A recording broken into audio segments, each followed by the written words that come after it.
கடமைப்பட்டிருக்கின்றோம். அருமையான முறையில் இந்த 7வது அதிகாரம் 36வது வசனத்திற்கு நீங்க விளக்கம் கொடுத்தீங்க. திருக்குர்ஆனை ஓதி காட்டக்கூடிய தூதர்கள் உங்களிலிருந்தே வரும்போது என்கின்ற விளக்கத்தை தான் 2 இமாம்கள் கொடுத்திருக்கிறார்கள்.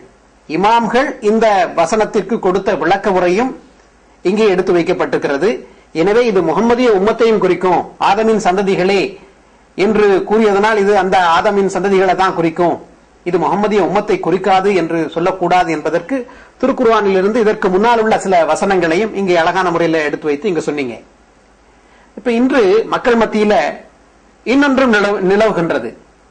என்று மக்கள் என்ன சொல்றாங்கன்னா, உங்களுக்காக உங்கள் மார்க்கத்தை நான் முழுமைப்படுத்தி விட்டேன் என்று திருக்குர்ஆனே சொல்லிடுச்சு. மார்க்கத்தை அல்லாஹ் முழுமைப்படுத்திய பிறகு ஏன் நபிமார்களுடைய வருகையின் தேவை இருக்குது, எந்த நபியும் வர தேவையில்லையே என்கின்ற கருத்தையும் இன்றைய முஸ்லிம் ஆலிம்கள் எடுத்து வைத்துக் கொண்டிருக்கிறார்கள். மார்க்கம் முழுமை பெற்று விட்டது, ஒரு மார்க்கம் முழுமையடைந்து விட்ட பிறகு ஏன் நபி வர வேண்டும் என்கின்ற ஒரு கேள்வியை இன்று இந்த பாமர முஸ்லிம்கள் மத்தியில இந்த ஆலிம்கள் கேட்டு குழப்பிக் கொண்டிருக்கிறார்கள். எனவே இது தொடர்பாகவும் நம்ம மக்களுக்கு விளக்கினால் மிகவும் நன்றாக இருக்கும். இந்த கேள்வி திருக்குர்ஆனுடைய ஒரு வசனத்தை அடிப்படையாக வைத்து எழுப்புகின்றார்கள். அல்யௌம அக்மல்து லக்கும் தீனக்கும் வஅத்மம்து அலைக்கும் நிஅமதி வரலீது லக்குமுல் இஸ்லாம தீனா என்று திருக்குர்ஆனில் இறைவன் கூறுகின்றான். அதாவது இந்த நாம் உங்களுடைய மார்க்கத்தை முழுமை அடைய செய்து விட்டோம். அக்மல்து நான் முழுமை அடைய செய்து விட்டேன் என்று அல்லாஹ் கூறுகின்றான். வஅத்மம்து அலைக்கும் நிஅமதி உங்கள் மீது என்னுடைய நேமத்தை அருள்கொடையை நான் நிறைவு செய்து விட்டேன் என்று அல்லாஹ் கூறுகின்றான். ஆக இங்கு பாருங்கள், தீனை பற்றி சொல்லும் போது அல்லாஹ் அக்மல்து என்ற வார்த்தையை குறிப்பிடுகின்றான், நான் முழுமை அடைய செய்து விட்டேன் என்று கூறுகின்றான். நேமத்தை பற்றி குறிப்பிடும் போது அந்த நேமத்தில் தான் இந்த ரசூலுடைய வருகை எல்லாம் அடங்கும். அப்ப அதை பற்றி சொல்லும் போது அல்லாஹ் அக்மல்து என்ற வார்த்தையை பயன்படுத்தாமல் அத்மம்து என்ற வார்த்தையை பயன்படுத்தி இருக்கிறான். அதாவது நான் நிறைவு செய்து விட்டேன். ஆக தீனை பொறுத்த அளவில் அது முழுமை அடைந்த ஒரு மார்க்கமாக இருக்கின்றது, அது இஸ்லாம் தான். வரலீது லக்குமுல் இஸ்லாம தீனா என்றும் அல்லாஹ் கூறுகின்றான். மார்க்கம் என்ற அளவில் உங்களுக்காக நான் இந்த இஸ்லாத்தை தான் பொருந்திக் கொண்டேன், இதன் மீதுதான் திருப்தி அடைந்தேன் என்றெல்லாம் அல்லாஹ் கூறுகின்றான்.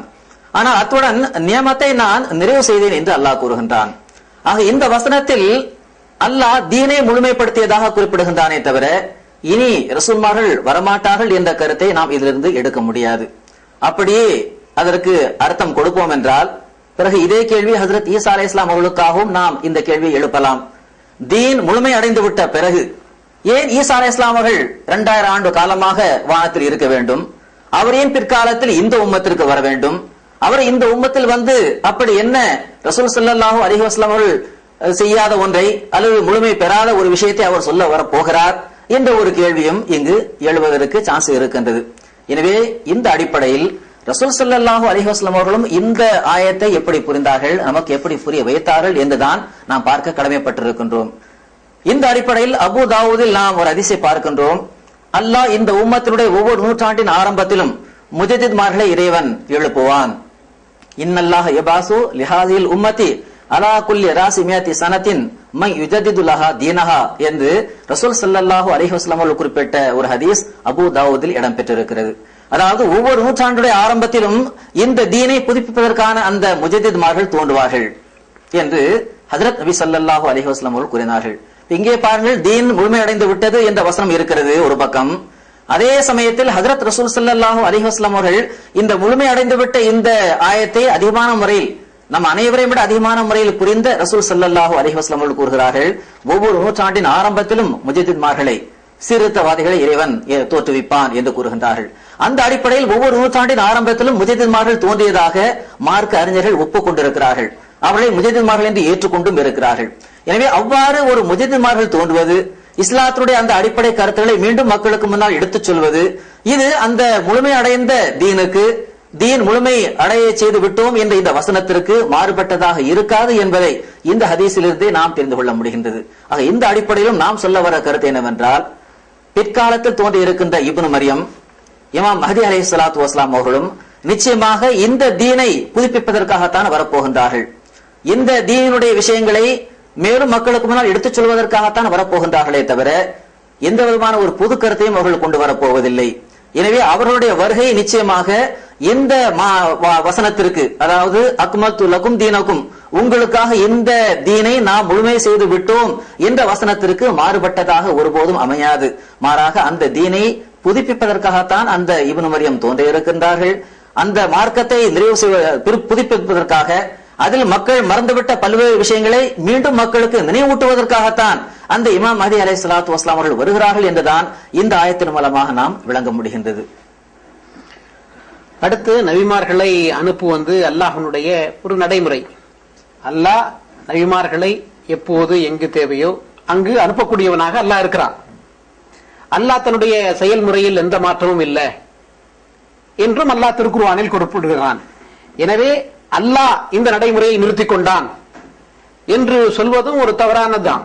நபிமார்களை அனுப்புகின்ற அந்த நடைமுறையை அல்லாஹ் நிறுத்திக் கொண்டான் என்று சொன்னா அதுக்குரிய ஆதாரத்தை திருக்குர்ஆனிலிருந்து காட்டின. அல்லாஹ் அப்படி நிறுத்திக் கொண்டான் என்று சொல்கிறான். ஆனால் அல்லாஹ் என்ன சொல்கிறான்? என்னுடைய செயல்முறையில் எந்த மாற்றமும் இல்லை, நபிமார்களை அனுப்புவது என்னுடைய சுன்னத்துல்லா என்பது நம்ம திருக்குர்ஆனிலிருந்து விளங்கி கொண்டிருக்கிறோம். அடுத்த அழகான முறையில இந்த வசனத்துக்கும் நீங்க விளக்கம் கொடுத்தீங்க. மக்கள் ரசூல் ஸல்லல்லாஹு அலைஹி வஸல்லம் அவர்களை இறுதி நபி, காத்தமுன் நபியின் இறுதி நபி என்று ஒரு பக்கம் பொருள் கொடுக்கிறார்கள். மறுபக்கம் ஹஜ்ரத் ஈசா அலைஹிஸ்ஸலாம் அவர்கள் இறுதி காலத்தில் வருவாங்க, இப்னு மரியம் இறங்குவார் என்று சொல்லப்பட்டிருக்கிறது. எனவே முஹம்மதிய உம்மத்தில் வருவாரு. அடுத்து ரசூல் ஸல்லல்லாஹு அலைஹி வஸல்லம் அவர்கள் அப்படி வரக்கூடிய அந்த இப்னு மரியம் நபியுல்லாவாக இருப்பார்கள் என்று 4 முறை முஸ்லீம் என்கின்ற அந்த ஹதீஸ் கிரந்தத்தில் திக்ரு தஜ்ஜால் என்கின்ற பாடத்தில் சொல்லி இருக்கிறாங்க, நபியுல்லா நபியுல்லா நபியுல்லா என்று. எனவே காத்தமுன் நபியின் வந்த நபிமார்களுக்கெல்லாம் ஒரு சிறந்த நபியாக ரசூல் ஸல்லல்லாஹு அலைஹி வஸல்லம் இருக்கிறார்கள் என்ற பொருளையும் நாம கொடுக்கணும். அப்ப இறுதி நபி என்று பொருள் கொடுப்போமே ஆனால் ஹஜ்ரத் ஈசா அலைஹிஸ்ஸலாம் அவர்கள் தான் அந்த இறுதி நபியா இருக்க முடியுமே ஒழிய ஹஜ்ரத் ரசூல் ஸல்லல்லாஹு அலைஹி வஸல்லம் அவர்கள் அல்ல. எனவே தவறான பொருள்களை இன்றைய முஸ்லீம் ஆலிம்கள் கொடுத்து கொண்டிருக்கிறார்கள். அடுத்த அழகான முறையில் இந்த மார்க்கத்தை நிறைவு செய்து தொடர்பாகவும் நீங்க சொன்னீங்க, இமாம்கள் வரலாம், ஈசா இப்னு மரியம் வருகிறார். எனவே இதற்கு இந்த பொருள் கொடுக்க முடியாது. மாறாக ஒரு புத்துணர்ச்சியை ஏற்படுத்துவதற்காக இவர்கள் தோன்றுவது சாத்தியம் என்கின்றதையும் நம்ம இங்க பார்த்தோம். அடுத்து அல்லாஹ் எவரையும் நபியாக அனுப்ப மாட்டான் என்கின்ற கொள்கை இவர்கள்ட்ட எப்படி வந்துச்சு? எதன் அடிப்படையில அல்லாஹ் எந்த தூதரையும் அனுப்ப மாட்டான் என்று இவர்கள் எவ்வாறு பொருள் கொள்கிறார்கள்? எப்படி இந்த கொள்கை வந்துச்சு என்கின்றதையும் நம்ம மக்களுக்கு சொல்லணும். அல்லாஹ் எவரையும் நபியாக அனுப்ப மாட்டான். ஏன்னா திருக்குர்ஆனுடைய 40வது அதிகாரம் 35வது வசனத்தை நம்ம எடுத்து வச்சு அப்படி சொல்லக்கூடாது என்று அல்லாஹ் சொல்லி இருக்கிறான் என்பதையும் நம்ம கடந்த நிகழ்ச்சியில சொன்னோம். இது தொடர்பாக இன்னும் நம்ம கொஞ்சம் விளக்கிட்டா மக்களுக்கு தெளிவாக புரிந்து கொள்ளக்கூடிய வாய்ப்பு உண்டு. நாம் ஏற்கனவே விளக்கி வந்திருப்பது போல, ஒரு பக்கம் இந்த நுபுவத் என்ற வாசலை அடைத்து விட்டதாக திருக்குர்ஆன் எங்கேயுமே கூறவில்லை, ஹஜ்ரத் நபிகள் நாயகம் ஸல்லல்லாஹு அலைஹி வஸல்லம் அவர்கள் எங்கேயுமே கூறவில்லை என்று கூறுகின்றோம். இதைவிட ஒருபடி மேலே சென்று பார்க்க போனால் அப்படி சொல்லக்கூடாது என்றே திருக்குர்ஆன் கூறுகின்றது. எனவே சொல்லக்கூடாது என்ற இந்த போதனையை முஸ்லிம் மக்களுக்கு அந்த திருக்குர்ஆன் இறைவன் ஏன் பதிவு செய்திருக்க வேண்டும் என்று நாம் பார்க்கின்ற போது, இந்த முஸ்லிம் மக்களும் பிற்காலத்தில் இப்படிப்பட்ட ஒரு தவறான கொள்கையின் பக்கம் வந்து விடுவார்கள். எனவே அவர்களுக்கு ஒரு அறிவுரையாக இருக்க வேண்டும் என்பதற்காகத்தான் இறைவன் திருக்குர்ஆனில் இந்த வசனத்தை பதிவு செய்திருக்கின்றான். யூசுப் நபி காலத்தில் அப்படி சொன்னாங்க, ஆனா நீங்க அப்படி சொல்லக்கூடாது என்பதற்காகத்தான் அப்படி சொன்னவர்களை வழிகேடர்கள் என்று கூட அல்லாஹ் கூறியிருக்கிறான். இன்னும் சொல்ல போனால் வலல்லாலீன், இறைவா வழிகேடர்களாக எங்களை ஆக்கி விடாதே என்று அந்த சூரா ஃபாத்திஹாவில் நமக்கு துஆவை கற்று தந்திருக்கின்றான். அந்த துஆவில் கற்று தந்தனுடைய ரகசியமும் இதுதான். இறைவா எப்படிப்பட்ட மக்கள் இவ்வாறு இதற்கு பிறகு இறைவன் யாரையுமே நபியாக அனுப்ப மாட்டான் என்று சொன்னார்களோ அந்த மாதிரி நாங்களும் சொல்லி நாங்களும் வழிகேட்டில் சென்று விடக் கூடாது என்ற கருத்தை தான் சூரா ஃபாத்திஹாவில் உள்ள வலல்லாலீன், அந்த லலாலத் என்ற அந்த வழிகேட்டின் பக்கம் நாங்கள் சென்று விடக் கூடாது என்பதை அந்த திருவசனம் நமக்கு உணர்த்துகின்றது. எனவேதான் ரசூல் ஸல்லல்லாஹு அலைஹி வஸல்லம் அவர்கள் இதனை ஒவ்வொரு தொழுகையிலும் கூட ஓதச் சொன்னார்கள். அடுத்து இதே கருத்தை இன்னும் ஒரு வகையில் ஆமோதிக்கக்கூடியதாக, உறுதிப்படுத்தக்கூடியதாக இன்னொரு வசனம் திருக்குர்ஆன் 72வது அத்தியாயம் வசனம் 8 வருகின்றது. 72 8வது வசனத்தில் வருகிறது பாருங்கள். வைன்னஹும் லன்னு கமா லலன்தும் அல்லன் யபாஸல்லாஹு அஹதா, அதாவது அல்லாஹ் ஒருபோதும் எவரையும் நபியாக அனுப்ப மாட்டான் என்று நீங்கள் நம்புவது போன்று அவர்களும் நம்பி வந்தனர். பாருங்கள், இங்கேயும் கூட எவரையும் இறைவன் அனுப்ப மாட்டான், பாசா என்ற வார்த்தை வருகிறது. பாசா என்று சொன்னால் ஒருவரை நபியாக அனுப்புவதற்கு பாசா என்ற வார்த்தை வருகிறது. ஹுவல்லதி பாசஃபில் உம்மீன் என்று சூரா ஜுமாவில் வருகிறது. அவனே உம்மீன்களுக்கு மத்தியில் ஒரு ரசூலை பேசத் செய்தான், அதாவது தோன்ற செய்தான், எழுப்பினான் என்ற வார்த்தை வருகிறது. அதே வார்த்தையை தான் இங்கேயும் வருகிறது. லை யபாஸல்லாஹு அஹதா, இறைவன் யாரையுமே பேசத் செய்ய மாட்டான், எழுப்ப மாட்டான், ஒரு நபியாக அனுப்ப மாட்டான் என்று நீங்கள் நினைத்தது போன்றே அவர்களும் நினைத்தனர் என்று அல்லாஹ் கூறுகின்றான். எனவே இவ்வாறு நினைப்பது தவறு என்பதைத்தான் அல்லாஹ் இந்த 72:8 நமக்கு சுட்டி காட்டுகின்றான். ஆக இந்த இரண்டு வசனத்தையும் நாம் இணைத்து பார்க்கும் போது 40:35 அவ்வாறு சொல்வது ஒரு வழிகேடு என்று அல்லாஹ் கூறுகின்றான். இன்னொரு பக்கம் நீங்கள் நினைத்தது போன்றுதான் அவர்களும் நினைத்தார்கள், எனவே அது தவறான கொள்கை என்பதையும் இந்த 72:8 அல்லாஹ் மிக தெளிவான முறையில் கூறுகின்றான். ஆக நாம் மீண்டும் மீண்டும் சொல்வது இதுதான். அதாவது ஒரு கருத்தை நாம் எடுத்து வைக்கின்றோம் என்றால் அந்த கருத்துக்கு இணக்கமான பல்வேறு வசனங்களை நாம் எடுத்துச் சொல்கின்றோம். எனவே அது கூடாது என்று சொன்னால் கூடாது என்று திருக்குரானே சொல்கின்றது. அப்ப கடைசி நபி இனி யாரையும் இறைவன் அனுப்ப மாட்டான் என்பதை இந்த வசனமும் மறுக்கின்றது.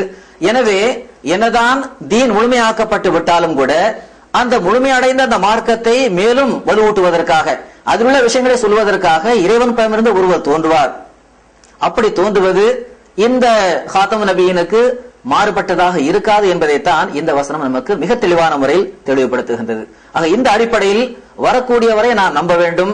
அதை மறுப்பதற்கான உரிமை, அந்த அதிகாரத்தை இறைவன் எந்த ஒரு நபருக்கும் வழங்கவில்லை என்பதைத்தான் இந்த இரண்டு வசனத்தையும் நாம் இணைத்து பார்க்கும் போது புரிய முடிகின்றது. இப்ப அழகான முறையில் சொன்னீங்க. 40வது அதிகாரம் 35வது வசனம் மட்டுமல்லாமல் 72வது அதிகாரம் 8வது வசனமும் சொல்லுது அப்படி சொல்லக்கூடாது, நபி வர முடியாது, நபி வரக்கூடாது என்று நீங்கள் சொல்லக்கூடாது என்பதே திருக்குர்ஆனுடைய 2 வசனங்கள். இங்க தெளிவான முறையில் அப்படி சொல்லக்கூடாது என்கின்ற படிப்பினையை இறைவன் திருக்குர்ஆனில் வைத்திருக்கின்றான். எனவே அன்பிற்குரியவர்களே, கடந்த நிகழ்ச்சியிலும் காத்தமுன் நபியின் என்கின்ற சொற்றொடர் தொடர்பாக விரிவான முறையிலே நம்ம விளக்கியிருந்தோம்.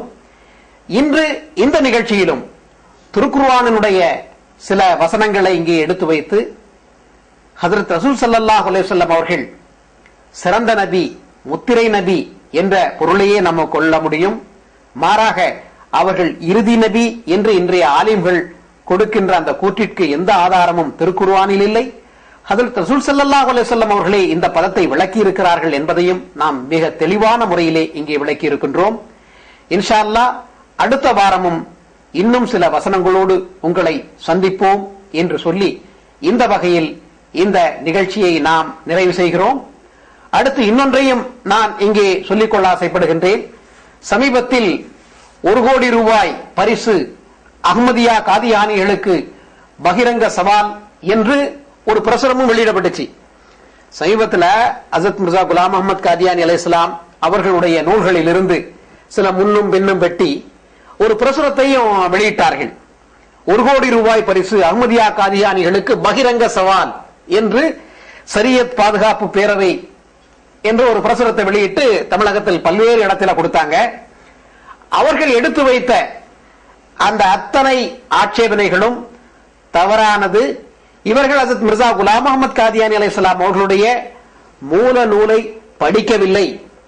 மாறாக யாரோ எழுதி வச்சிருக்காங்களே, அஹ்மதியா ஜமாத்திற்கு எதிராக மற்றவர்கள் எழுதி வைத்த புத்தகங்களை அடிப்படையாக வைத்து இந்த பிரசுரத்தை தயார் செய்து அவர்கள் விநியோகித்திருக்கிறார்கள். எனவே இவர்களுடைய இந்த முகத்திரையை கிழிக்கின்ற வகையில் அஹ்மதியா முஸ்லிம் ஜமாத் 1 கோடி ரூபாய் பரிசு என்னும் பிதற்றல் என்ற தலைப்பில் ஒரு நூலையே வெளியிட்டிருக்கோம். இவர்கள் எடுத்து வைத்திருக்கின்ற இந்த 15 ஆட்சேபனைகளுக்கும் ஹஜ்ரத் மிர்சா குலாம் அஹ்மத் காதியானி அலைஹிஸ்ஸலாம் அவர்களுடைய மூல நூல்களில் இருந்து பதில்கள் எடுத்து வைத்திருக்கிறோம். எனவே அன்பிற்குரியவர்களே, இந்த நூல் உங்களுக்கு இலவசமாக வழங்கப்படும். எனவே இந்த ஷரியத் பாதுகாப்பு பேரவை எழுப்பி இருக்கின்ற இந்த 15 குற்றச்சாட்டுகளுக்கும் விரிவான முறையில் பதில் இந்த நூலில் வழங்கப்பட்டிருக்கிறது. தேவையுடைய சகோதரர்கள் எங்களுக்கு கடிதங்கள் மூலமாக தங்களுடைய முகவரியை தெளிவாக எழுதுவீர்களேயானால் உங்களுக்கு இந்த புத்தகம் இலவசமாக வழங்கப்படும். இந்த புத்தகத்தை படிக்கின்ற பொழுது நடுநிலையோடு இருந்து சிந்திக்கின்ற மக்களுக்கு மிக தெளிவான முறையில் எப்படிப்பட்ட ஒரு மோசமான ஒரு பித்தலாட்டத்தில் இந்த ஆலிம்கள் ஈடுபட்டிருக்கிறார்கள் என்பதை புரிந்து கொள்ள முடியும். மிர்சா குலாம் அஹ்மத் காதியானி அலைஹிஸ்ஸலாம் அவர்கள் எவ்வளவு சிறப்பான முறையில், அழகான முறையில் அதற்கு விளக்கம் தந்திருக்கிறார்கள். உண்மை நிலை என்ன என்பதை மக்கள் புரிந்து கொள்ள முடியும் என்பதையும் இந்த நேரத்தில் நான் தெரிவித்து இந்த நிகழ்ச்சியை நாம் நிறைவு செய்வோம். அடுத்த வாரம் இன்ஷா அல்லாஹ் இன்னும் சில சான்றுகளோடு உங்களை சந்திப்போம். ஏதாவது கேள்விகள் இருந்தால் இமெயில்கள் மூலமாகவோ, தொலைபேசி மூலமாகவோ, கடிதங்கள் மூலமாகவோ நீங்கள் தாராளமாக கேட்கலாம். அந்த கேள்விகளுக்கு வருகின்ற நிகழ்ச்சிகளில் நாங்கள் பதிலளிப்போம். அஸ்ஸலாமு அலைக்கும் வரஹ்மத்துல்லாஹி வபரகாத்துஹு.